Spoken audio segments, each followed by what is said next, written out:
आणि मला तुला काहीतरी गिफ्ट द्यायचंय आणि माझ्याकडे सुट्टीला ये. त्यानंतर लवकरच कोविड सुरू झाला आणि कोविडच्या आधी मी तिथे जाणार होते, पण कोविड सुरू झाल्यामुळे मी अहमदाबादला जाऊ शकले नाही. पण त्या दरम्यानच त्यांनी माझ्यासाठी ही साडी घेऊन ठेवली होती, मी येणार म्हणून. आणि कोविडने त्यांना झपाटलं आणि त्यात त्यांचं निधन झालं.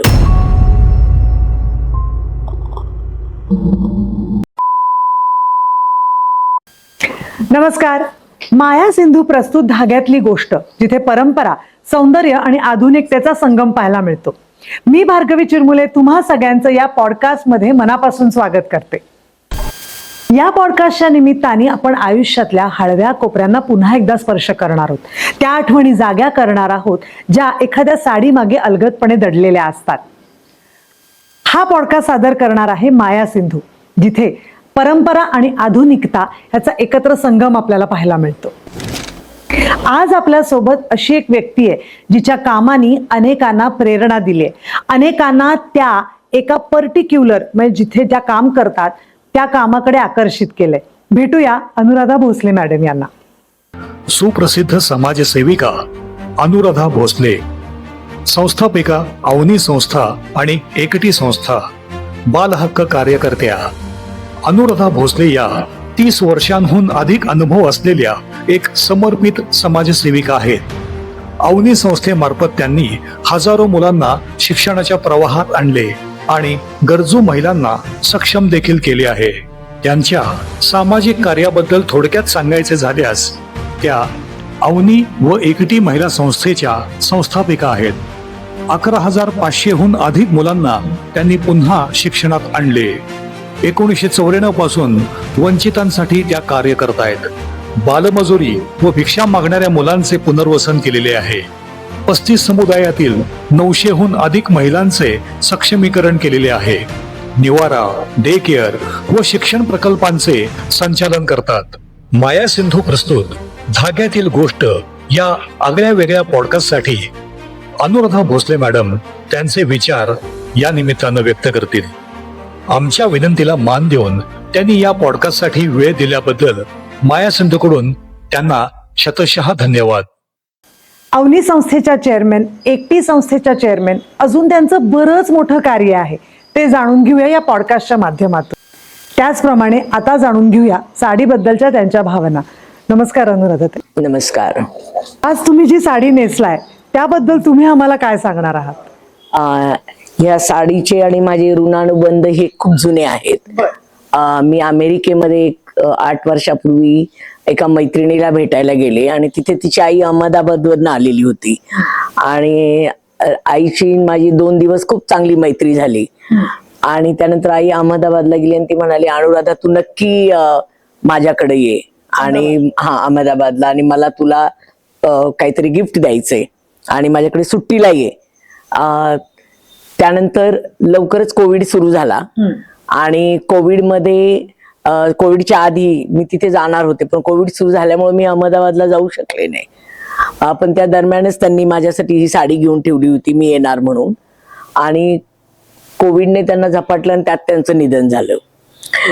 तर त्यामुळं माझ्यासाठी ती खूप एक इमोशनल मोमेंट झाली की त्यांनी माझ्यासाठी साडी घेऊन ठेवली आणि मी तिथं पोहोचू शकले नाही. पण मग त्यांची मुलगी जी माझी मैत्रीण आहे केतकी परीख म्हणून, ती ह्या वर्षी 3 महिन्यापूर्वी आली कोल्हापूरमध्ये आणि तिने आईने घेतलेली साडी जी तू तिथे जाणार होती ती साडी घेतली होती, ती तुझ्यासाठी मी घेऊन आले असं सांगितलं. आणि मग मी आज त्या निमो म्हणजे माझी फ्रेंड केतकीची आई, तिच्या आठवणीसाठी आज मी ही साडी घातली. किती सुंदर. पण मला सांगा की तुम्हाला ही साडी नेसताना एक भावना म्हणून किंवा तुम्हाला एक स्त्री म्हणून काय वाटलं? मला साडी नेसताना एक तर आमच्या त्या जुन्या आठवणी, आम्ही एकत्रित घालवलेले दिवस मला आठवले. त्यानंतर माझ्या फ्रेंडचा चेहरा आठवला की तिला किती आनंद झाला असणार जर तिने मला ही साडी घातलेली पाहिल्यानंतर तिला किती हॅपी असेल ती. आणि मी घालतानाच म्हटलं, अरे निमो तू स्वर्गामध्ये एन्जॉय करणार की अनुराधाने ही साडी घातली आणि तुझ्या मनाप्रमाणे आज झालेलं आहे. तर त्यामुळं मला खूप घालताना ते इमोशनल मोमेंट होत्या माझ्यासाठी. आणि मला साडी नेहमीच आवडते. ज्यावेळी मी कुठं कार्यक्रमाला जाते किंवा कुठं मला इन्व्हाइट करतात मोटिवेशनल स्पीच देण्यासाठी, त्यावेळी मी नेहमी साडीच घालते आणि मला खूप चांगलं वाटतं साडीमध्ये. साडीविषयी तुम्हाला काय वाटतं? कारण आता जेव्हा आपण कुठल्याही ठिकाणी भारतीय स्त्री म्हटल्यानंतर आपण त्याचं अगदी कुठेही पुस्तकात जरी फोटो पाहिला तेव्हा ती कुठल्या ना कुठल्या तरी साडीत दिसते. आणि मला असं वाटतं की तुम्ही ज्या पद्धतीचं काम करता अशा कामांच्या ठिकाणी साडी नेसून गेल्यानंतर तुमचे एक वेगळंच इम्प्रेशन लोकांसमोर पडत असेल, देशाबाहेर. साडी याविषयी तुमचं स्वतःचं काय मत आहे? मला असं वाटतं साडी हा आपला भारतीय जो पारंपरिक पोशाख आहे ती अतिशय उच्चतम दर्जाचा हा पोशाख आहे. आणि कुठलीही स्त्री कुठल्याही प्रकार म्हणजे अगदी काश्मीर ते कन्याकुमारी पर्यंतची कुठलीही स्त्रीने जर साडी घातली ना तर ती अतिशय सुंदर दिसते. साडी हा फक्त एक पीस ऑफ क्लोथ आहे, म्हणजे 6 मीटरचा, परंतु तुम्ही ती कशी घालता आणि कुठलीही स्त्री ही साडीमध्ये सुंदरच दिसते आणि तिचं सौंदर्य अधिक खुलून दिसतं. आणि आपल्या ज्या पूर्वज स्त्रियांनी साडीची जी त्यांची जी परंपरा होती जी त्यांनी सुरू केली ती आजही कितीतरी स्त्रिया त्यांनी चालू ठेवलेली आहे. आणि मी तर स्वतः कुठेही लग्नामध्ये असेल, कार्यक्रमामध्ये असेल, कुठल्याही इन्व्हिटेशनला मी साडीच घालते. तर त्यामुळं मला हा म्हणजे साडी घालणं आणि साडी घालणाऱ्याविषयी मला फार कौतुक वाटतं की आताच्या युगामध्ये ज्यावेळी आपण वेगवेगळ्या पोशाखांची आता क्रेज आहे, 1/4 असेल किंवा पॅन्ट शर्ट असेल, ते कम्फर्टेबल आहे. पण मला असं वाटतं की आज असंख्य स्त्रिया साडीत सुद्धा कम्फर्टेबल आहेत.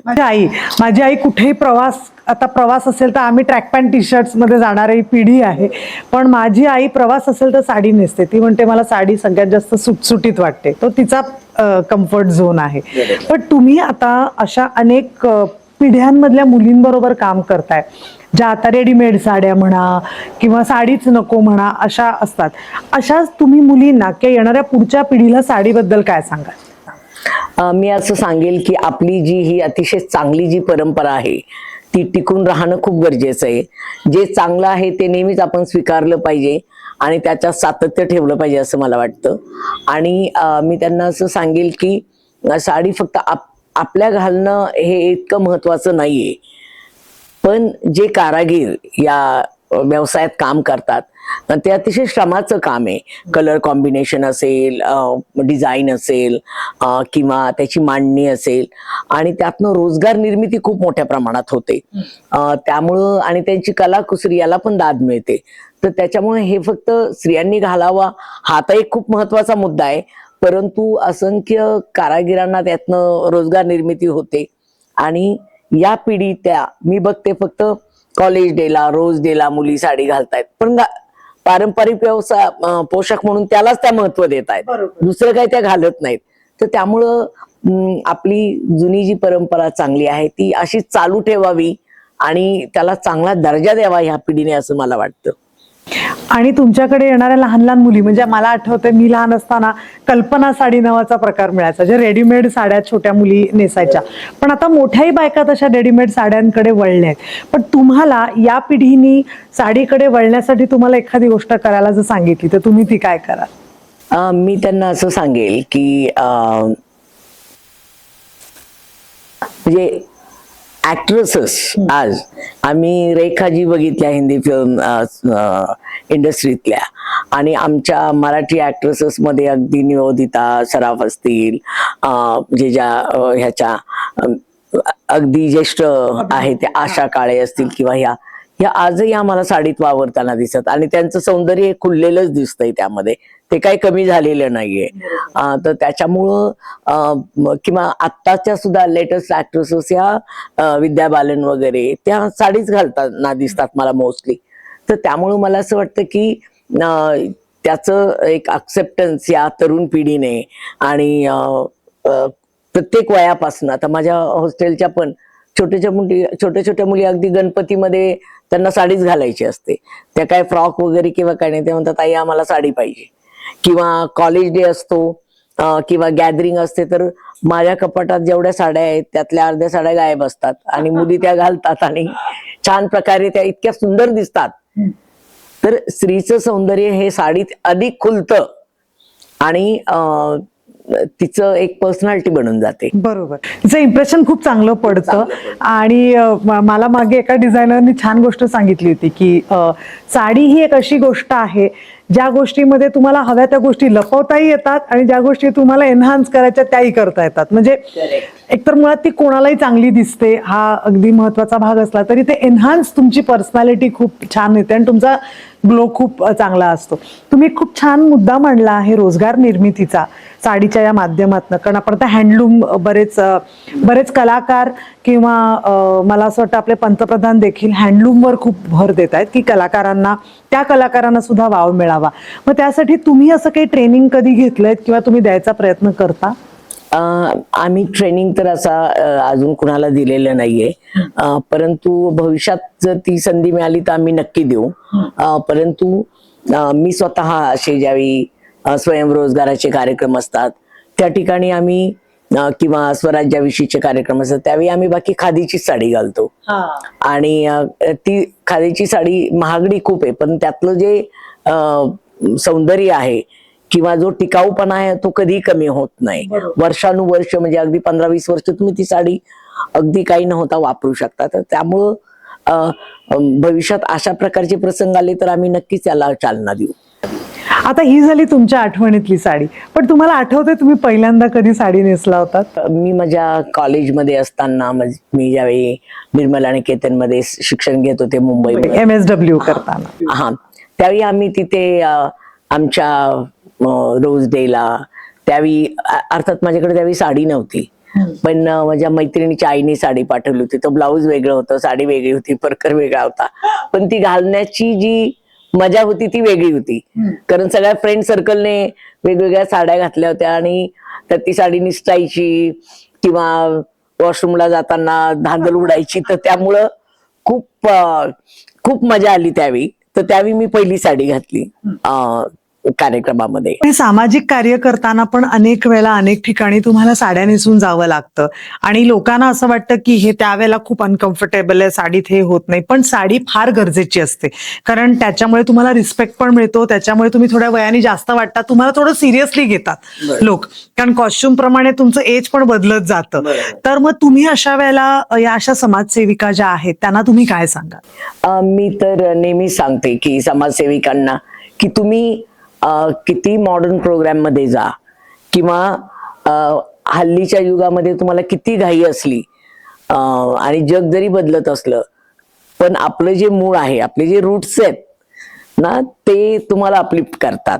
म्हणजे साडी, तुम्ही जर साडी घालून गेलात तर आपली ती कल्चर असल्यामुळे तुम्ही कुठल्या एज ग्रुप बरोबर कनेक्ट होता, त्याच्यानंतर लोक तुमचं एक्सेप्टन्स वाढतं.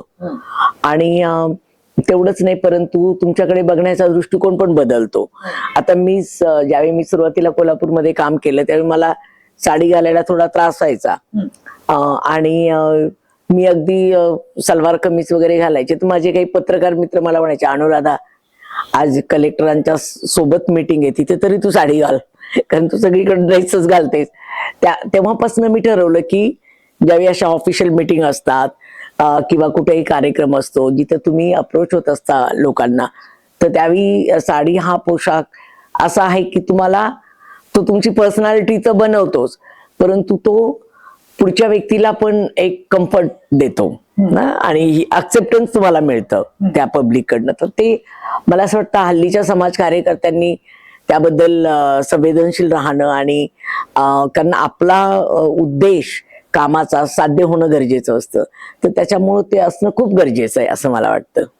खूप छान. आणि तुम्ही साडीबद्दल एक वेगळा अप्रोचच दिलायत की तुमच्या एक स्त्रीचं स्त्री असण्याची भावना, किंवा मला असं वाटतं जेव्हा कधी बघा ना पुरुष स्त्री रोल जेव्हा करतात तेव्हा ते साडीच नेसून 50% जे आपल्या लक्षात आहेत सगळ्यांचे रोल, म्हणजे अगदी बालगंधर्वांपासून आताच्या अनेक टेलिव्हिजन शो मध्ये ज्या पुरुष स्त्रीच्या रूपात येतात तेव्हा ते साडीतच येतात. कारण मला असं वाटतं ते त्याचं बाईपण असण्याचं ते एक चिन्ह आहे आणि ते तुम्ही सातत्याने करताय आणि तुम्ही तुमच्या पुढच्या पिढीला देणार आहात त्याबद्दल त्याबद्दल खूप छान आणि तुमचं कौतुक.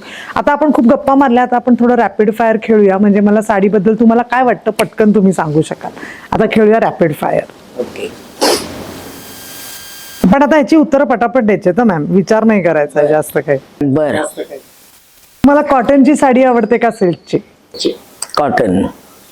ट्रेडिशनल साडीची पद्धत का मॉडर्न? ट्रेडिशनल. एक शब्द साडीसाठी. सुपर्ब. एखादी आठवण जी तुम्ही आयुष्यभर, जशी ही साडी आहे तशी अजून एखादी आठवण असेल जी तुम्ही आयुष्यभर तुमच्या जवळ ठेवणार आहात. ज्यावेळी मला 2013 एक अवॉर्ड मिळाला होता झी मराठीचा, तर त्यावेळी मुंबईमधल्या काही ज्येष्ठ नागरिकांपैकी काही महिलांनी तो बघितला आणि त्यातल्या त्या एक आजी पर्टिक्युलरली पेन्शनर होत्या त्या. तर त्या अगदी मुंबईवरनं, त्यांचं वय अबाव 75 होतं, तर त्या आमचं काम बघून इतक्या भारावल्या, तर त्यांनी स्पेशल कार केली आणि एक साडी त्या माझ्यासाठी घेऊन आल्या मुंबईवरून. आणि त्या म्हटल्या, अनुराधा ताई तुम्ही ही साडी घाला, कारण तुमचं काम इतकं मोठं आहे आणि मी तुमच्यासाठी एवढं, माझी खूप इच्छा आहे तुम्ही ही साडी घालावी.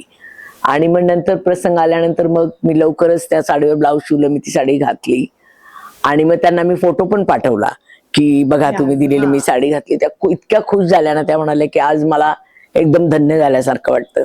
तर ती एक माझी आठवण की मला खूप असं एक इमोशनल वाटतं. आणि त्यानंतर मध्यंतरी सुद्धा केबीसीचा एपिसोड झाल्यानंतर 3-4 साड्या मला इंडियातल्या वेगवेगळ्या भागातनं आल्या की ताई तुम्ही ही आमची साडी घालाच म्हणून. तर याच्यामध्ये त्या लोकांना मी बघितलेलं नाहीये, परंतु त्यांची जी अटॅचमेंट आणि स्पेसिफिकली साडीच पाठवणं हे खूप मला भावलं.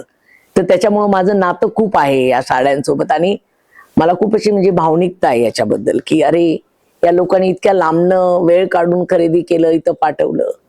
तर दॅट मेक्स, म्हणजे मला खूप भारी वाटतं. अरे वा. आता मला एक, हा रॅपिड फायर नाहीये, पण तुम्ही एवढं सामाजिक कार्य करता, पण आज समाजात अशी अनेक माणसं आहेत, त्यांना असं वाटतं की आम्ही डोनेशन दिलं की आमचं काम संपलं. महिन्याला 5,000 दिले, कोणी 10,000, कोणी लाख देत असतील, त्याच्याबद्दल नाही. पण लोकांच्या मते सामाजिक कार्य म्हणजे फक्त डोनेशन देणं असं आहे. पण या पॉडकास्टच्या माध्यमातून आम्ही साडीबद्दल तर गप्पा तुमच्याबरोबर मारल्याच, पण समाजाला तुम्ही एक काही संदेश देऊ इच्छिता की समाजकार्य किंवा सामाजिक कार्य करणं किती गरजेचं आहे? आज या 21व्या शतकामध्ये समाज जरी म्हणजे सुधारणेच्या प्रक्रियेत असला तरी प्रश्न पण खूप आहेत. विशेष आम्ही या बाल कामगारांच्या प्रश्नांवर काम करतो, तर एका बाजूने आपला देश प्रगतीपथावर दिसतो, पण दुसऱ्या बाजूने मुलं स्कूल ड्रॉपआउट होताना दिसत आहेत, काम करताना दिसत आहेत. तर भारत जर बलशाली करायचा असेल आपल्याला, जसं साने गुरुजीने सांगितलेलं होतं, बलसागर भारत हो विश्वात शोभून राहो, तर आमचा देश केव्हा ह्या विश्वात शोभून दिसेल तर प्रत्येक मुलाला शाळेला जाण्याची संधी मिळेल आणि प्रत्येक मूल बालकामगार म्हणजे त्याला बालकामगार म्हणून राहण्याची गरज लागणार नाही. तर मग समाजाला एकच म्हणणं की आपला दृष्टिकोन बदलणं, की बालकामगारांच्या प्रती तुम्ही सहानुभूती दाखवू नका, पण त्याचा जो भारतीय राज्यघटनेने अधिकार त्याला दिलेला आहे, शिक्षणाचा अधिकार दिलेला आहे, तर त्याला तुम्ही बळजबरीने शाळेत पाठवा, त्याच्या हातात पाठ्यपुस्तक द्या. मुलं म्हणतात की आम्हाला काम करायचंय, पण त्यांना समजून सांगणं की या कामामुळे तुझ्या आयुष्यावर काय दुष्परिणाम होणार आहे आणि तुझा अभ्यास केल्यामुळं काय होणार आहे. तर आपल्याला देणग्यांची गरज असतेच, कारण देणग्याशिवाय आपण चालू शकत नाही. परंतु खूप वेळा समाज माझ्यावर अशी टीका करतो की आता हा मुलगा इथं काम करत होता, कशाला तुम्ही त्याला शाळेत घातलं, त्याचं पोट तरी भरत होतं. समाज सहानुभूती दाखवतो, तर मला असं वाटतं सहानुभूती दाखवू नये. तो त्याचा तो मूलभूत अधिकार आहे शिक्षणाचा आणि त्यांनी शिक्षणाच्या वेळेस शिक्षणच घेतलं पाहिजे. ही भूमिका जरी समाजाने ठेवली तरी आपला देश बलशाली झाल्याशिवाय राहणार नाही.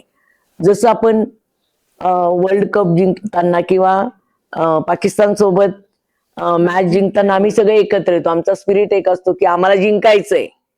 तसं आम्ही प्रत्येक भारतीयांनी जर ठरवलं की आम्हाला एकत्र येऊन आमचा देश बालकामगार मुक्त भारत करायचा आहे, बालकामगारी इतिहास जमा आम्हाला करायची, हे जर प्रत्येक भारतीयाने ठरवलं तर आपला देश हा बलशाही झाल्याशिवाय राहणार नाही. तर मला चिंता देशाची असते.